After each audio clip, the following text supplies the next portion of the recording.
자, 고3 친구들 안녕. 오늘은 온라인으로 여러분들하고 수업 진행할 거고요. 숙제는 미리 내드렸어요. 수능 완성 2회, 3회 풀어달라고 말씀드렸죠. 그래서 여러분들 미리 풀어봤을 거라는 전제하에 강의 진행할 거예요. 오늘은 문학 파트만 먼저 나가도록 하겠습니다. 여러분 교재는 177쪽 우리 백석의 시, 문병란의 시부터 진행할 거예요. 31번에서 34번에 관련된 문제입니다. 자, 우리 백석 먼저 볼게요. 백석은 우리 수업 시간에 굉장히 많이 다뤘던 시인이에요. 거기다가 흰 바람벽이 있어는 한번 수업을 진행했어. 그래서 우리가 세세하게 제가 설명 따로 드리진 않을 거예요.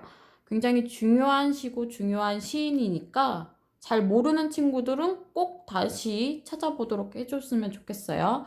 자, 백석 한번 보겠습니다. 흰 바람벽이 있어.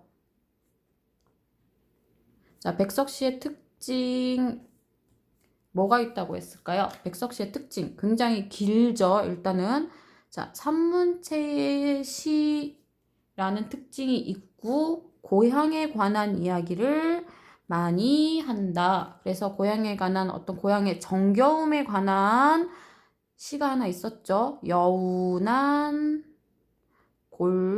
골족이라는 작품이 있었어요. 고향 명절에 우리 친가 친족끼리 모인 그 정겨운 풍경을 노래한 작품이고, 자, 대부분의 다른 시들 있죠. 남신을주 박시봉방이나 흰바람벽 같이 이런 작품들은 화자가 고향에서 멀리 떨어져 있어요.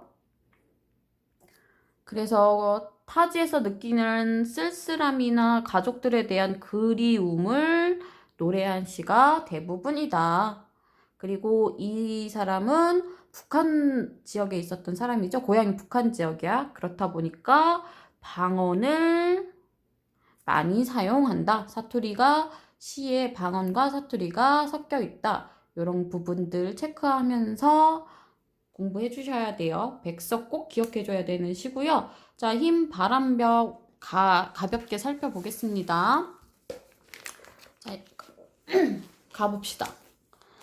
자, 오늘 저녁 이 좁다란 방의 흰 바람벽에 어쩐지 쓸쓸한 것만이 오고 간대요. 자, 오늘 저녁 시간적 배경 등장했어요. 좁다란 방, 공간적 배경이죠. 근데 여기 화자가 있는 이 좁다란 방에 있는 흰 바람벽에 영화같이 영상이 스쳐 지나가는 거야. 이 화자의 상황은 지금 쓸쓸하네. 자, 이 흰 바람벽에 희미한 15쪽 전등이 지치운 불빛을 내어 던지고 때글은 다 낡은 무명 샤츠가 어두운 그림자를 휘고, 자, 지치운 불빛, 어두운 그림자, 흰 바람벽에 이렇게 영상처럼 흐르고 있어요. 지금 지나가고 있는 것들 가난한 어떤 소재들이죠. 다 낡은 무명 샤츠, 15쪽 전등. 그래서 화자의 처지, 지금 현재는 쓸쓸하고 가난한 그런 상황에 있구나. 그래서 이 화자는 달디단 따끈한 감주나 한 잔 먹고 싶대. 고향에서 아마 먹었던 것 같아요. 그래서 외로운 생각에 헤매이는데 자기 어떤 심정을 직접적으로 표현하고 있죠. 그런데 시상의 변화는 가져오고 있죠. 어찌된 일인가? 흰 바람벽에 또 다른 것들이 지나가. 가난한 늙은 어머니, 내가 그리워하는 대상 중에 하나야. 가난한 늙은 어머니가 어떤 모습이 지나가냐면, 시퍼러둥둥하니 추운 날인데 차디찬 물, 여기 주의 깊게 보셔야 되지. 자, 차디찬 물은 촉각이죠. 근데 이걸 어떻게 표현했어? 시퍼러둥둥하니 추운 날이래. 자, 촉각의 시각화라고 표현하고 공감각적 심상 혹은 감각의 전이 이런 말들 사용하죠. 자, 물을 손에 담그고 무며 배추며 씻고 있어요. 어머니 어떤 고생하는 시골 풍경, 고향에서 이렇게 어머님이 있었나 봐. 또 내가 사랑하는 사람이 지나간대. 예전에 사랑했던 사람인가 봐. 또 내가 그리워하는 대상이죠. 내 사랑하는 어여쁜 사람이 어떻게 지내고 있냐면 조용한 개포가의 나지막한 집에서 지아비아 마주 앉아 상상 속의 본인일 수도 있고요. 아니면 이 사랑하는 사람이 꾸린 다른 가정일 수도 있겠네. 대국국을 끓여놓고 벌써 어린 것도 생겨서 옆에 끼고 저녁을 먹고 있어. 어머니는 조금 고생하는 그런 모습이었다면 이 사랑하는 사람은 가족끼리 이렇게 복작복작 정겹게 사는 모습이 이렇게 지나가고 있죠. 그런데 또 뭔가 이제 변화가 오네. 시에 이즈마하여 어느샌가 이 흰 바람벽에 내 쓸쓸한 얼굴을 쳐다보며 이러한 글자들이 지나간데 어떤 글자들이 지나가냐면 나는 어떻게 태어났어? 세상에 가난하고 외롭고 쓸쓸하게 살아가도록 태어났대. 나는 원래 그렇게 태어났어. 이렇게 가난하고 외롭고 높고 쓸쓸하도록 살아갈 수밖에 없어. 어떤 운명론적 태도를 보여주고 있죠. 나는 원래 그렇게 살아갈 수밖에 없어 하고 이걸 받아들이고 있어요. 이 삶에 대해서 자기 삶을 돌아보면서 아, 난 이렇게 살아가도록 태어났구나 라고 생각하고 있어요.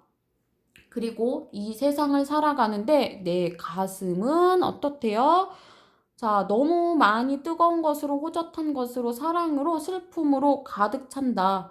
그리고 이번엔 나를 위로하듯이, 울력하듯이, 눈질을 하며, 주먹질을 하며, 이런 글자들이 지나간대. 아, 나는 이렇게 살아갈 수밖에 없게 운명이 나한테 이런 식으로 지나가고 있는 거야. 하늘이 이 세상을 내일 적에 가장 귀해하고 사랑하는 것들. 자, 여기 눈여겨보셔야 돼. 마지막. 자, 가난하고 외롭고 높고 쓸쓸하고 언제나 넘치는 사랑과 슬픔 속에 살도록 만든 것이래. 가난하고 외롭고 높고 쓸쓸하고 그리고 언제나 넘치는 사랑과 슬픔 속에 넘치는 사랑과 슬픔 속에 자, 사랑과 슬픔이 공존하고 있네.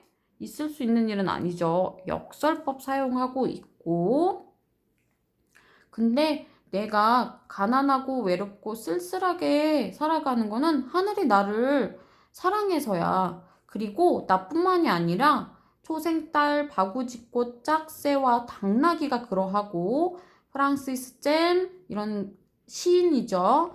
도연명, 마리아 릴케가 그러하듯이 나만 그렇게 태어난 게 아니야. 외롭고 쓸쓸하게. 하늘이 귀해하게 여기는 초생딸이나 바구지꽃도 그렇고 도연명이나 마리아 릴케도 그래.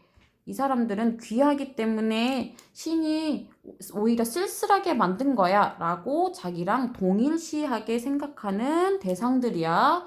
자, 그리고 마지막 줄에 나오는 작가들은 굉장히 유명한 작가들이라고 했죠. 그래서 이런 쓸쓸한 외로운 삶 속에서 훌륭한 작품이 탄생했어. 나도 아마 그런 이유 때문에 신이 그렇게 만든 거야. 외롭고 쓸쓸하도록. 이렇게 자기 운명을 받아들이고 있습니다. 그래서 마지막 줄 우리 열거법 사용하고 있다. 자, 자신의 과거나 자신의 삶에 대해서 다시 한번 돌아보고 성찰하는 자, 그런 시 뭐가 있어요? 윤동주의 별 해는 밤도 같이 공부해 주셨으면 좋겠어요. 자, 그러면 나 시를 볼게요. 나. 자, 나 문병란의 꽃이라는 작품입니다. 가을날 빈손에 받아든 작은 꽃이 하나 느낌표로 끝났죠. 영탄법 사용하면서 이 꽃이한테 굉장히 뭔가 특별한 게 있는 것 같아. 느낌표를 사용하면서 여기 집중하도록 했으니까. 자, 오른쪽으로 넘어가 볼게요. 그 숱한 잎이며 꽃이며 찬란한 빛깔이 사라진 다음 오직 한 알의 작은 꽃씨 속에 모여든 가을. 자, 우리가 식물을 볼 때 보통 잎이나 꽃을 아름답고 굉장히 멋있다고 생각하잖아요. 근데 이런 찬란한 빛깔이 사라진 다음에 결과로 뭐가 맺혔어요? 가을에 한 알의 꽃씨가 지금 맺혔어요. 그래서 이런 찬란하고 예쁜 여름이 사라지고 가을이 왔어.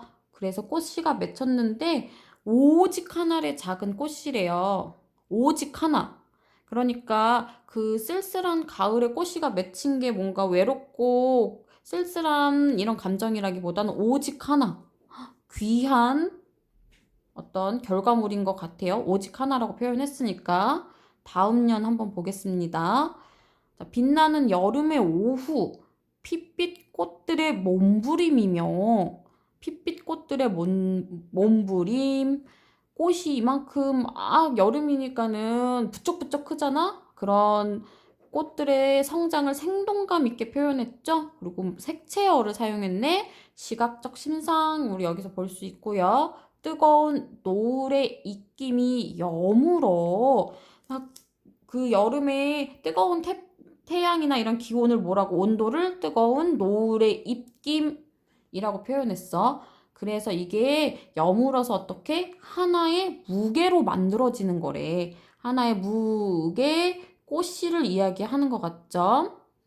자, 다음 년 갈게요. 비애의 껍질을 모아 불태워 버리면 갑자기 뜰이 넓어져 가는 가을날 내 마음 어느 깊이에서도 고이 여물어가는 빛나는 외로움 표현법 잠깐 볼게요. 빛나는 외로움 역설법 사용했어. 가을은 쓸쓸하고 외로운 계절이긴 하지만 그래서 슬프지만은 않아요. 자, 여물어 뭔가 성숙해 간다는 이야기죠. 빛나는 외로움. 가을은 외롭지만 성숙의 계절이기도 해. 시인은 이렇게 생각하고 있는 것 같아.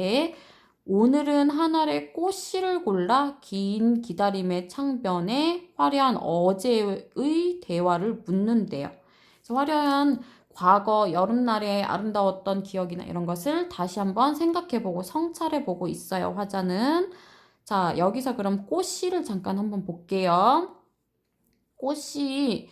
꽃씨는 가을 성숙의 계절의 결과물이죠. 그래서 성숙의 어떤 성숙함을 표현하고 성숙한 감정을 표현하고 싶은 자, 그런 결과물이라고 할 수 있어요. 꽃씨는. 자, 근데 성숙하다는 건 감정이잖아. 추상적인 거죠. 근데 이걸 어떻게? 꽃이라는 결과물로 구체화시켜서 손에 만져지는 걸로 구체화시켜서 표현했어요. 자, 그 다음에 만져지는 거 무게로 촉각적 심상도 사용했어요. 그래서 감각적인 심상들 느낄 수 있다. 가시도 그렇고 나시도 그렇고 그리고 가시와 나시의 공통점 역설법을 사용하기도 했고 둘 다 과거의 자기의 지난 날들을 성찰하고 되돌아보는 그런 공통점들이 있다. 요거 기억하시고 문제 풀어보도록 하겠습니다. 31번 가와 나의 공통점으로 가장 적절한 것을 고르세요. 이랬네. 자, 가와 나시의 공통점이야. 우리 명사로 시행을 종결한다라는 거 잠깐 한번 볼 건데 명사로 종결한다. 가을 뭐 이런 식으로 끝나면은 명사로 종결한 거는 맞거든요. 근데 나시만 해도 다른 부분이 다 명사로 끝났느냐 하면 그것도 아니야. 가시는 더더욱 아니야. 그래서 공통점은 이라고 볼 수는 없고요. 유사한 통사구조 비슷한 말을 짝지어서 우리 대구법을 쓴다든가 수미상관을 쓴다든가 이런 걸 얘기하는 건데 그런 것도 없어. 반어적 표현, 주객전도 기법 사용한 적 없죠? 마지막에 오늘 5번 추상적 대상을 감각적으로 표현하는 거 그쵸?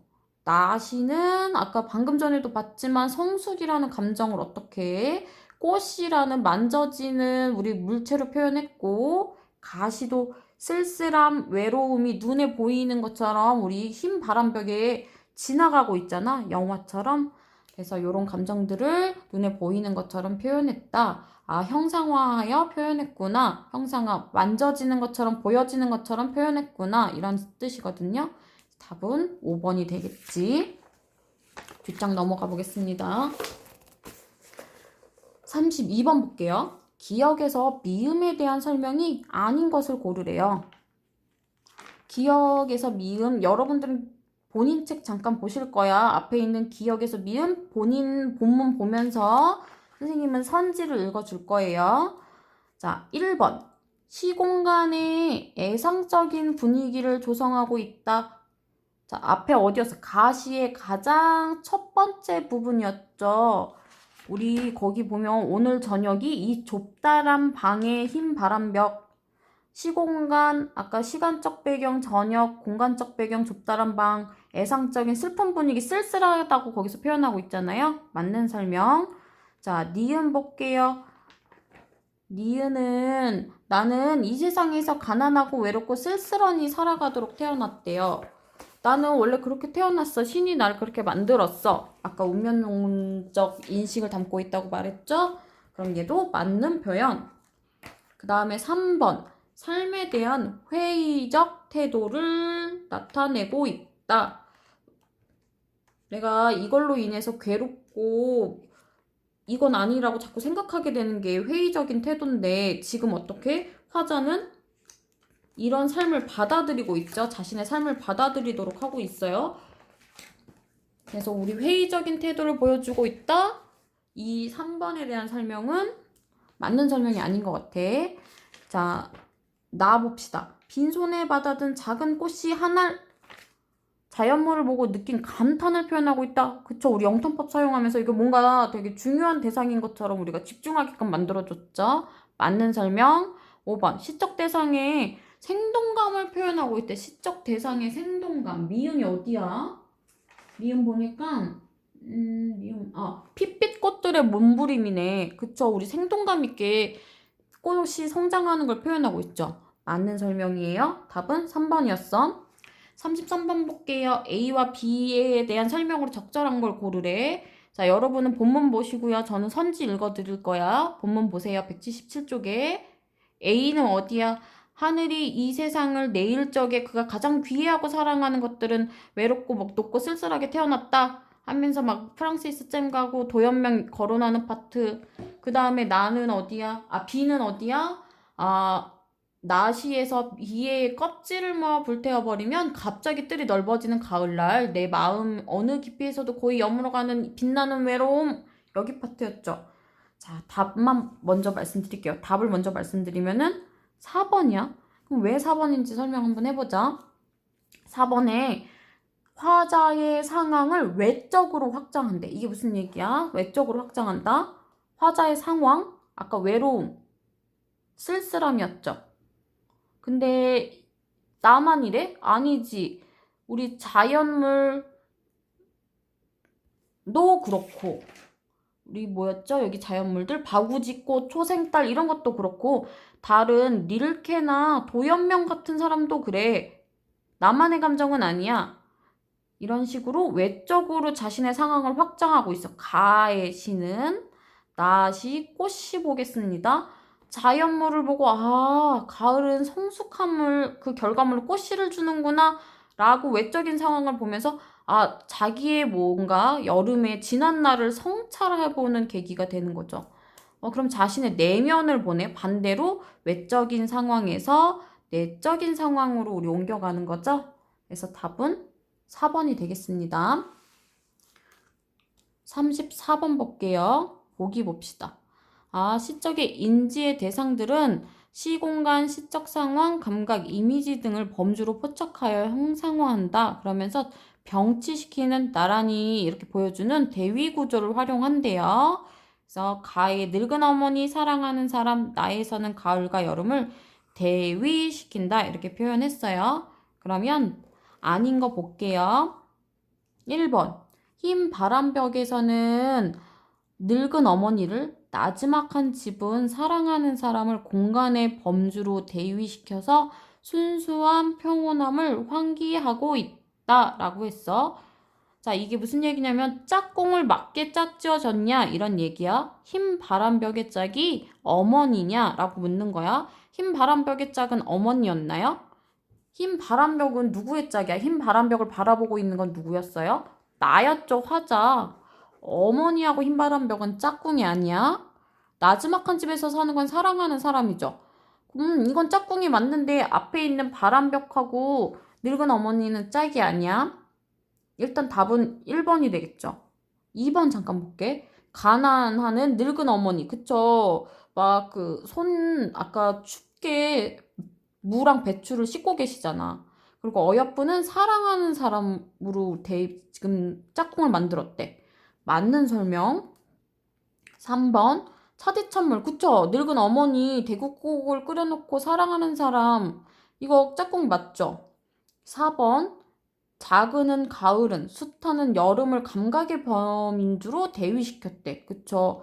자, 여름은 막 화려하고 그런 계절이야. 근데 가을은 작지만 성숙하고 그 결과물을 주는 계절이야. 짝꿍 잘 만들었죠?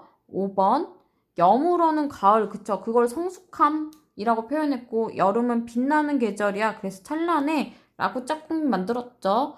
자, 나머지는 다 짝꿍이 잘 만들어졌는데 1번은 잘못된 짝이었죠. 자, 답은 1번이었고요. 우리 35번에서 37번 문제 갈게요. 자, 함세덕의 우리 이 작품 이름이 함세덕의 무의도 기행이란 작품이고 우리 무대에서 연극을 상영하려고 만든 이런 글들을 뭐라고 하지? 장르가? 희곡이라고 하죠. 그래서 희곡 작품 나왔네. 한번 보겠습니다. 함세덕은 여러분 교과서에 동승이라는 또 다른 희곡 작품으로도 만나볼 수 있어요. 그래서 함세덕도 굉장히 유명한 작가고 중요한 작가니까는 함세덕의 다른 작품들도 한번 찾아봐 줬으면 좋겠어. 자, 배경은 일제 강점기에 그 어촌마을에 사는 사람들이 굉장히 힘들게 살아가는 그런 이야기입니다. 그래서 가난한 어민들의 이야기고요. 마지막에 읽어본 친구들은 알겠지만 비극적으로 끝나요. 왜? 천명이라는 어린 주인공이 나오죠? 이 친구는 배에 타고 싶지 않아 해. 근데 주변의 가족들이나 여러 사람들이 너는 배에 타야 돼. 어촌마을에서 태어났으니까 배에 타서 돈 벌어야지 하고 강요하죠? 그래서 나중에 어떻게 돼? 천명은 바다에서 결국 죽고 말아. 그래서 이런 걸 어떻게 표현해? 운명의 무기력한 인간을 표현한다. 이렇게 볼 수 있습니다. 그래서 이런 부분들은 키워드들은 책에 적어달라고 말했어요. 요 키워드들 책에 꼭 적어주세요. 자, 다 읽어보진 않을 겁니다. 여러분들이 읽어봤을 거니까 중요한 부분만 그때그때 체크할 겁니다. 천명은 어때? 쥐어짜는 듯한 소리로 소리를 치고 있어. 자기 배에 안 탄다고 지금 막 실갱이 버리는 거지. 아버지가 낙경이야. 인물관계 항상 파악하셔야 돼. 근데 아버지는 배를 타라고 하고 있어. 인물들 간의 갈등 구조도 파악하셔야 돼. 천명과 낙경 지금 갈등하고 있어. 천명은 배에 안 타고 싶고 낙경은 배에 타라고 하는 거야. 천명은 그 배가 굉장히 뭔가 문제가 있는 배야. 배가 낡아가지고 문제가 있는 배라 그 배는 타지 않을 거야 라고 말하지만 아버지는 받아주지 않죠. 공씨는 누구야? 엄마야. 천명의 엄마도 배에 타라고 강요를 하세요. 자, 공씨가 다시 천명에게 달려들려고 하는 아버지를 말리며 이야기하죠. 자, 그래서 실갱이를 하는 찰나에 누가 옵니까? 낙경 중얼거리며 공주학 나간 곳으로 간다. 공주학은 낙경의 처남. 그러니까 천명의 삼촌쯤 될 거예요. 주학의 처가 등장합니다. 자, 인물 등장할 때마다 표시하셔야죠. 천명은 어머님한테 지금 나 안 타러 가면 안 돼 라고 이야기하고 있어. 공씨가 야, 너 어제 탄다더니 했더니 아, 그건 엄마가 불쌍해서 그렇지. 그래서 둘이 엄마는 조금 천명의 말을 들어주고 있는 사람인 것 같아. 천명은 배를 안 타는 대신에 어떻게 돈을 벌겠대? 공부해서 트럭 운전수 시험을 보겠대. 근데 엄마는 이게 탐탁치 않아. 왜? 한번 마지막 파트 볼게. 왼쪽에.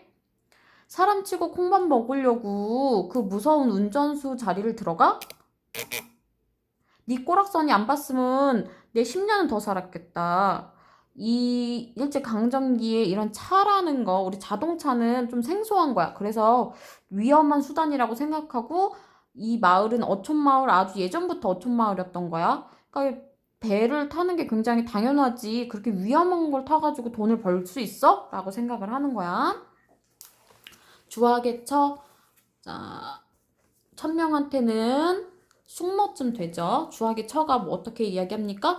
야, 저 녀석을 그대로 뒀다가는 또 항구로 도망가가지고 외상밥 처먹고 우리 못할 일 할 거요. 그 밥값 장만하느라고 우리 얼마나 애쓴 줄 아세요? 새우젓 모두 미리 팔아서 돈을 우리가 대신 갚아줬어요. 라고 얘기하고 있어. 자, 주하게 처는 좀 더 강하게 몰아붙이는 엄마보다는 그래서 얘를 강제로 데려가재. 그래서 둘이 강제로 지금 데려가고, 자, 천명은 여전히 실갱이를 하고 있습니다. 자, 여기 잠깐 볼게요. 중간에. 천명이 누나 천진으로 갈 때, 아, 누나가 있구나. 천진으로 갈 때 나한테 한 말이 있어요. 어떤 말을 했어? 누나가 뭐라고 했냐면은 배를 타지 말라고 얘기를 했대. 자, 천명이 왜 바다에 그렇게 나가고 싶지 않은지 나오고 있죠? 큰 성도 작은 성도 벌에서 죽었어요. 큰 성은 조기 사러 나갔다가 덕적서 황서방 배 등에만 찾아왔고, 작은 성은 새우 사러 나갔다가 뱃마리에 밑에 대가리 쳐박고 늘어진 걸 누나하고 어머니가 끌어냈어요. 아, 바다에서 큰 형과 작은 형 다 죽었죠. 그러니까 천명이 나가고 싶어 하지 않은 거 어떻게 보면 당연하죠. 여기 잠깐 등장하는 누나에 대한 얘기를 해보면, 누나는 집에 돈이 없다 보니까는 다른 곳으로 팔려갔어. 천진이라는 곳으로 팔려갔고, 누나를 다시 되찾아오고자 엄마는 천명에게 돈을 벌기 위해서 배를 타라고 하는 것도 있습니다. 그래서 그 부분 보시고요. 자, 디귿 파트 마지막에 볼게요. 공씨 말은 모질게 하나 눈에서는 눈물이 펑펑 쏟아진대. 엄마도 배 타는 게 위험한 걸 아는데 보낼 수밖에 없으니까는 슬퍼하고 있죠. 자, 뒤로 넘어갈게요. 자, 공씨가 아범 나간다고 하네. 주학 정말 나갈 테니? 천명 꺼질 듯한 소리로 어쩔 수 없어. 이제 더 이상 물러설 데가 없는 것 같아. 나간다고 했어요. 그래서 이제 배를 타기로 했고, 판성이라는 등장인물이 나오네. 사실은 앞에 천술이라는 천명의 누나 있죠? 그 누나 약혼자야. 그거 알아두시고, 지금 여기 우리 지문 파트는 뭐다? 천명이 바다로 나갈 때 어떻게 하는 거야? 천명이 바다로 나갈 때 무사히 돌아올 수 있게 마을 사람들이 같이 기도하는 그런 부분입니다. 근데 이제 상황이 바뀌고 낭독이라는 게 갑자기 나와. 이 파트가 중요하죠. 나라는 등장인물이 갑자기 나와.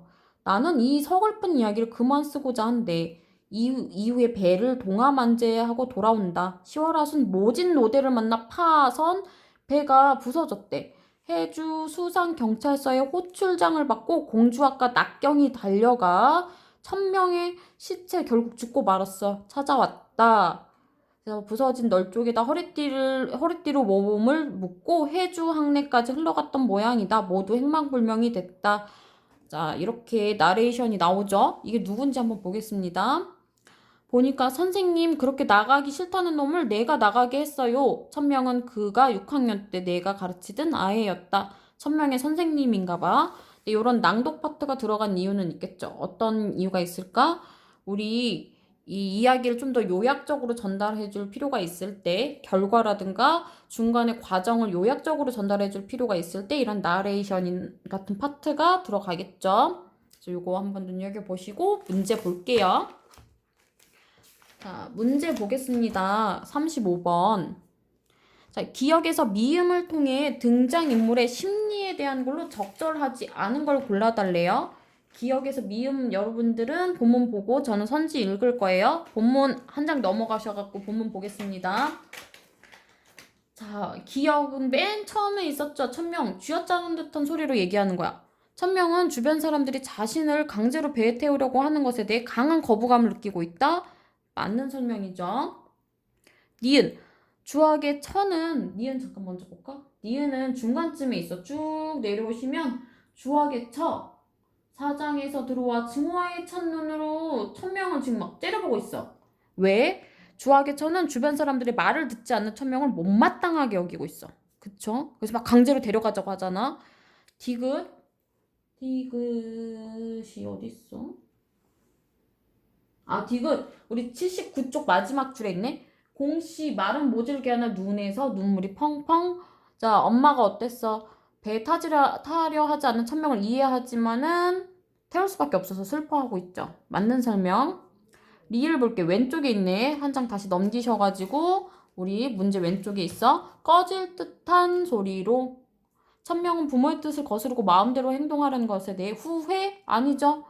뭐 때문에 이렇게 꺼질 듯한 목소리로 얘기하는 거였어? 아, 어쩔 수 없이 나가야 되니까는 이제 포기한 거죠. 그러니까 틀린 설명이네. 리을은 미음. 부엌으로 들어가더니 사발에 정화수를 떠놓고 기도하는 부분, 천명이 무사히 돌아오기를 기대하는 거 맞는 설명입니다. 자, 36번 가겠습니다. 36번에 A 파트 여러분들은 아니다. 우리 넘기실 필요 없다. A 파트, 나레이션, 낭독 나오는 파트에 대한 설명 적절한 건. 자, 나가 주인공은 아니죠? 그러니까 1인칭 주인공 시점 1, 2번 다 지우셔야 되고 5번으로 갈게요. 자, 1인칭 관찰자 시점이고 결말을 압축 제시. 이게 맞는 설명이야. 36번의 답은 5번 되겠습니다. 37번 볼게요. 무의도 기행은 일제 강점기 무의도라는 섬마을을 배경으로 하고 있어요. 그래서 어촌마을을 사실적으로 보여주고 있고, 자, 대규모의 자본력, 기술력으로 무장한 일본 고깃배는 조선 어업을 빠른 속도로 잠식하여 대부분의 어민들이 빈곤층으로 전락하는 그런 비참한 어민에 관한 이야기다. 모의고사나 수능 풀 땐 요거 먼저 읽어보시는 게 더 도움된다고 말씀드렸어요. 37번 보겠습니다. 적절하지 않은 거 고르는 거야.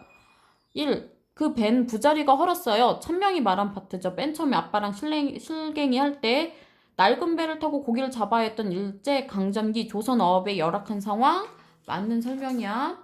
2번. 한번 보겠습니다. 2번. 공부해가지고 트럭 운전수 시험을 보려고 나왔더랬어요. 라는 천명의 말에서 육지에 정착하고자 하는 천명의 심정 맞죠? 3번. 내년 봄에 팔라던 새우젓을 모두 미리 팔아서 변통했소. 라고 그 숙모가 이야기하는 장면에 일본의 자본력과 기술에 대항하려는 저항 의지? 이거 아니죠. 아니 우리 천명이 때문에 내가 이거 새우젓 미리 팔아가지고 돈 미리 메꿔줬으니까 어떻게 할 거야? 라는 의도로 얘기한 거였지. 답은 3번이야. 형 둘 다 바다에서 죽은 거 죽음의 공간이라고 느낄 수 있는 거 맞고 5번 부서진 널 쪽에 허리띠를 묶고 그 천명이 시체 흘러가서 찾은 부분 천명의 시체가 결국 시체로 발견되는 거 가난으로 통해서 위험할 수밖에 없는 사지로 내몰린 상황 비극성 맞죠? 그래서 여기까지 살펴보시고 잠깐 끊고 우리 뒤에 문제 계속 볼 거야.